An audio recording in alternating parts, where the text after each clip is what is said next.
July 24th, more. All day long, me and Rondell wandered down the winding beach, following the water's outline, not talking. And then it went dark and we climbed up onto this locked-up lifeguard tower and leaned our backs against the wall facing the ocean. My legs so tired and sore I could hardly move, my feet aching. I sat there and sank into the tower and didn't think. A dull yellow light shining on us from the roof showed hundreds of initials carved into the dirty white paint. People's names, people saying who they loved, people's phone numbers, people telling whoever was reading to fuck off or eat a dick. Me and Rondell hadn't talked since leaving Malibu, and we still didn't. He opened up his bag and pulled out some donuts and the leftover cans of beer, and we ate and drank in silence, stretching out our tired legs.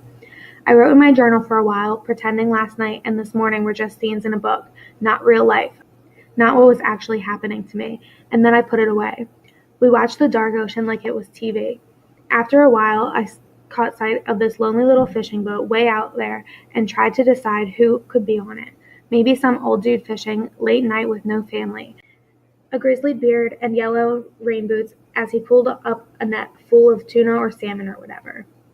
Or a group of science people doing research about plankton or the chemicals found in floating seaweed. All these waterproof monitors beeping and flashing next to him on deck. Or what if it was a couple of kids lost at sea? What if they snuck onto the boat when it was tied to a dock somewhere and ducked into the cabin to rifle through drawers looking for money or valuables they could sell? And while they were down there, the rope came loose and they drifted out to sea and got stranded with no oars. At first, they probably yelled and got all pissed at each other and maybe even fought a little. But when nobody heard them, they just went quiet and sat with their backs against the cabin, rocking back and forth, confused as hell.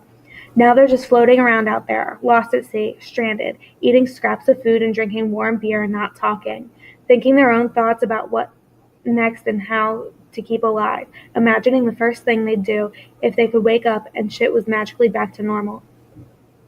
I glanced at Rondell, and he was staring out there too. I looked on the ocean again, even though I'd never been on a damn boat in my entire life. Still, man, I knew exactly how those two lost-at-sea kids felt. I stood up and looked inside the lifeguard tower, Rondell watching me. The plastic windows were all scratched up, and it was dark, but I could still sort of see what was inside. A tiny white card table and two broken folded-up chairs. A book turned upside down, somebody's flip-flop, an open magazine. I slid back down the wall and reached into Rondell's bag for the Catcher in the Rye. Started reading it under the dull light, but I couldn't concentrate. My mind kept wandering, and I had to read the same paragraph over and over like 6 times, and I still didn't get what it said. I couldn't stop thinking about what was going to happen to us, and Mom, and the kids on that boat. Rondell pulled out his Bible and opened it up, moved it under the dim light next to mine. I looked at him. He looked at me back. Then we both turned to our books, this time neither one of us understanding a word we were reading.